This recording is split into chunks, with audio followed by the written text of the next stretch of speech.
Perkenalkan, nama saya Angela Medita Atisa dari Departemen Teknik Lingkungan dan NRP 5014231004.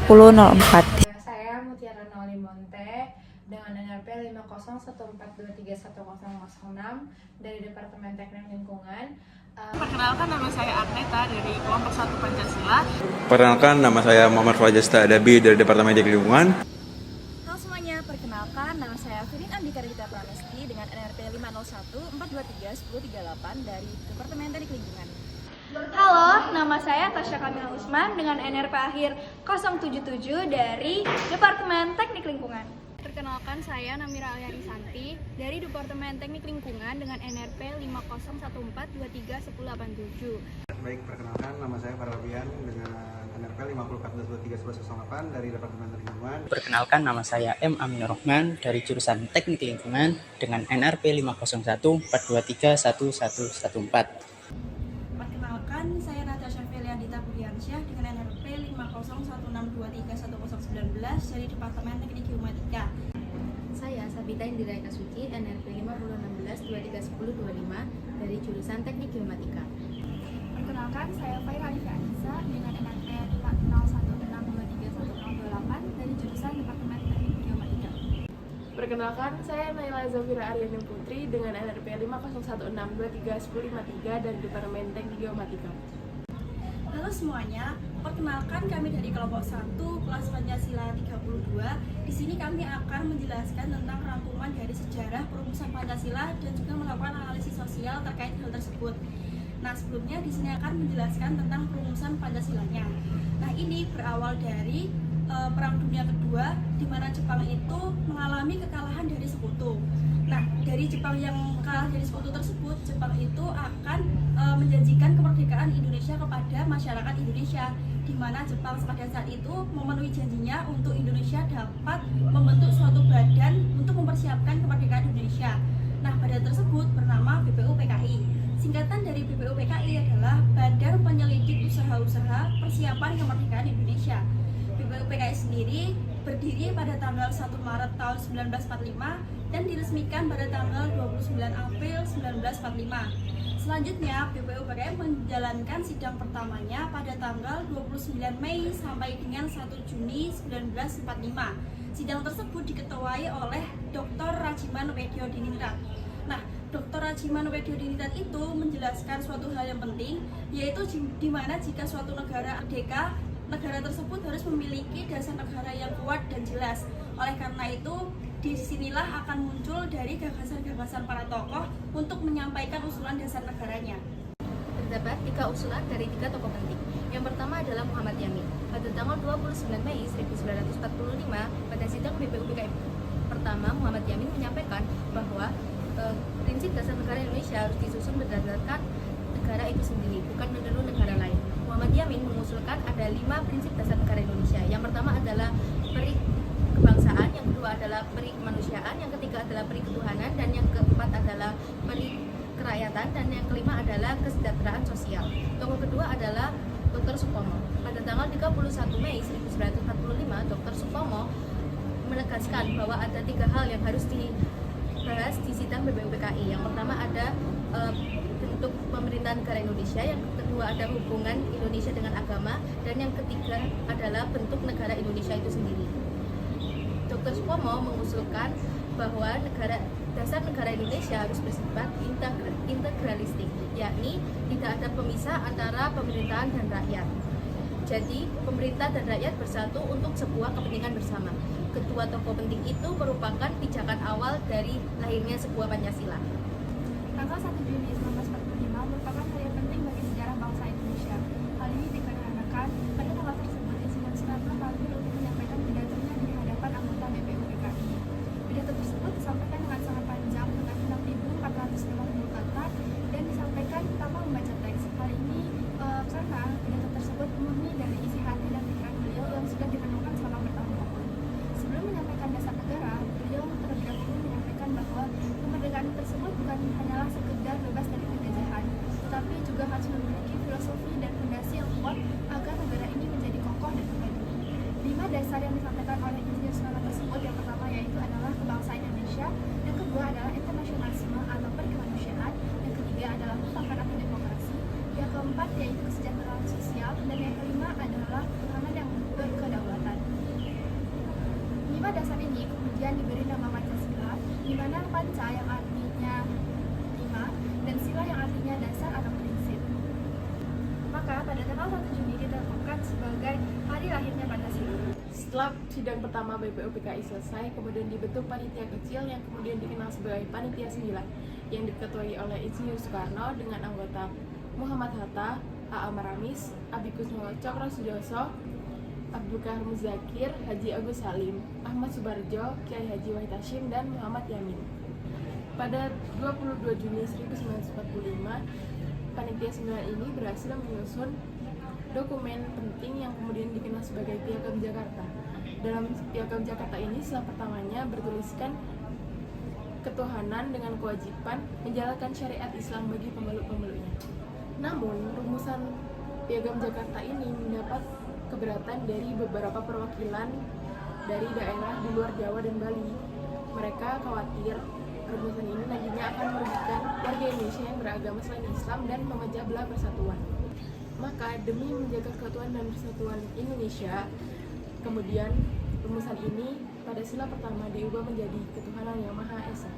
Dengan ditetapkannya Pancasila, para pendiri bangsa telah mewariskan kepada kita fondasi bangsa yang kuat, inklusif, dan mampu menyatukan seluruh perbedaan yang ada di Indonesia. Oke guys, sekarang sudah mendengar tentang rangkuman dari video yang udah kelompok aku jelasin. Mungkin lanjut ke sesi interview. Kali ini aku ditemanin oleh mahasiswi dari Teknik Lingkungan ITS. Mungkin bisa perkenalan dulu, Mbak.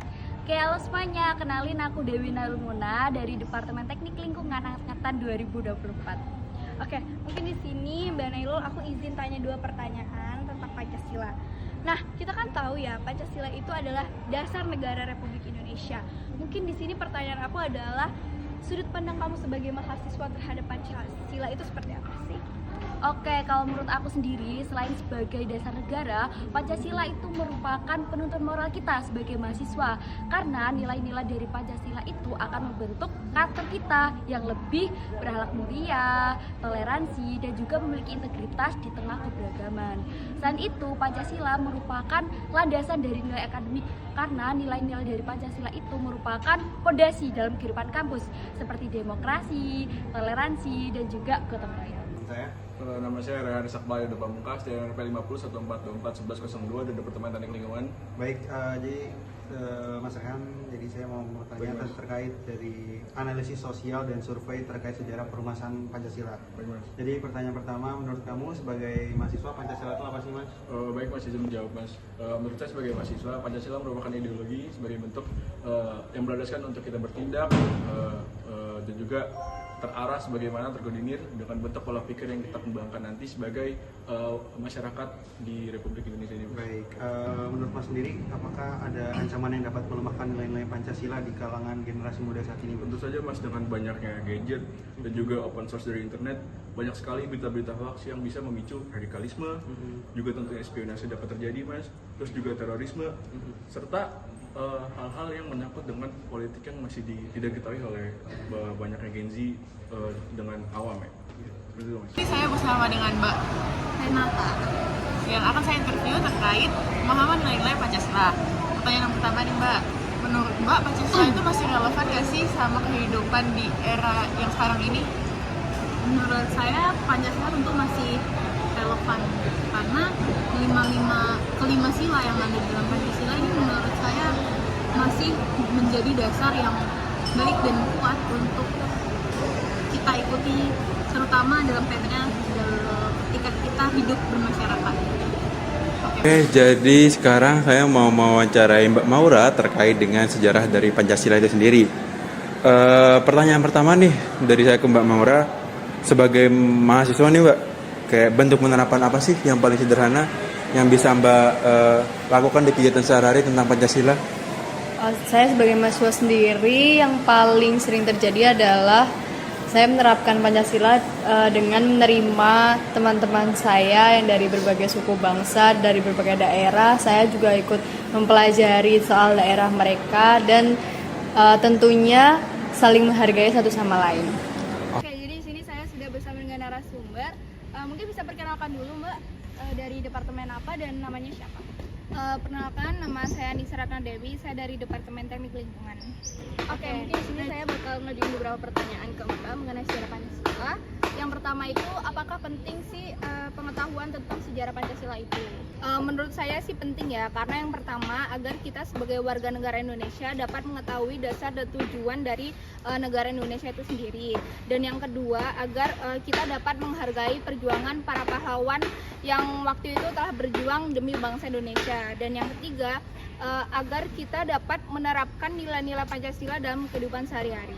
Jadi di sini aku bakalan wawancarain Aku Indri dari Teknik Lingkungan Angkatan tahun 2024 untuk terkait sejarah Pancasila. Jadi yang pertama, aku mau nanya kamu, kira-kira kamu tahu nggak sih gimana sejarah lahirnya Pancasila? Kebetulan yang aku ingat itu Pancasila itu lahir kalau nggak salah sekitar tanggal 1 Juni. Itu tuh salah satu penggagas itu ada 3 orang, yaitu Supomo, Muhammad Yamin, dan Iyad Soekarno. Namun pada akhirnya yang diambil itu punyanya Iyad Soekarno pada tanggal 1 Juni itu. Itu sih yang aku ingat. Ini saya akan mewawancari Mas Renal tentang sejarah Pancasila. Untuk pertanyaan pertama, menurut Mas Renal dalam situasi perbedaan pendapat, terutama saat ini, apakah Pancasila masih relevan untuk dijadikan acuan? Oke, pandangan saya di masa sekarang ini di mana banyak sekali permasalahan isu-isu yang menyebabkan perbedaan pendapat, menurut saya nilai Pancasila masih sangat relevan, terutama yang saya tekankan atau highlight itu di sila kedua, di mana yang diutamakan nilai kemanusiaan. Di situ menjawab saat kita berbeda pendapat, beradu opini, tetap kita disarankan untuk menjunjung nilai kemanusiaan itu. Kita boleh menyerang opininya, tapi kembali lagi kita harus menghargai hanya sebagai manusia dan kemanusiaan yang ada pada dirinya, seperti itu. Saya izin mau tanya-tanya dikit Mbak soal penerapan Pancasila. Sebelum saya nanya-nanya, Mbaknya boleh perkenalan dengan menyebutkan nama, NRP, dan juga asal dari departemen mana? Ya, perkenalkan, sebelumnya saya Lisa Aldiana dengan NRP 5015 23 11 19 dari Departemen Perencanaan Wilayah dan Kota.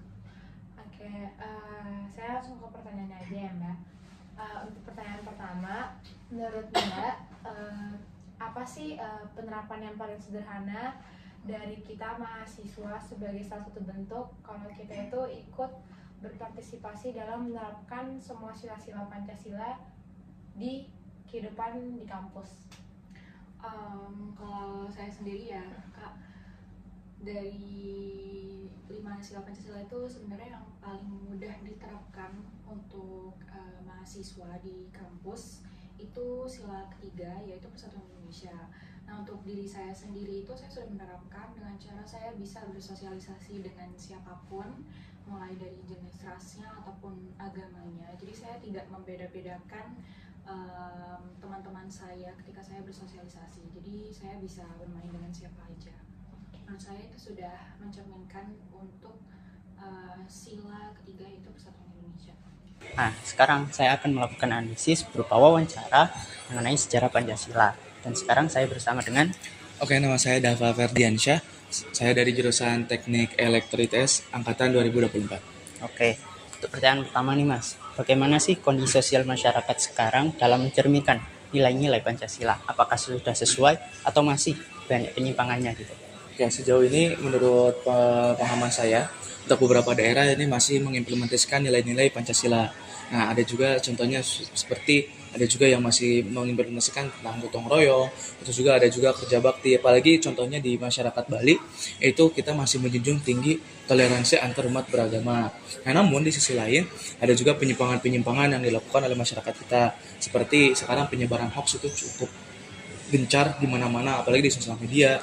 Terus juga individualisme antar daerah di Indonesia itu cukup tinggi juga. Jadi secara keseluruhan mungkin untuk pengimplementasiannya itu sudah cukup baik. Cuman memang masih terdapat penyimpangan-penyimpangan. Berarti masyarakat Indonesia sudah cukup baik lah. Cuman ada kurang sedikitnya gitu. Ya, betul. Untuk sekian wawancara dari saya. Terima kasih juga kepada Mas Dava. Sama-sama. Assalamualaikum warahmatullahi wabarakatuh. Terima kasih.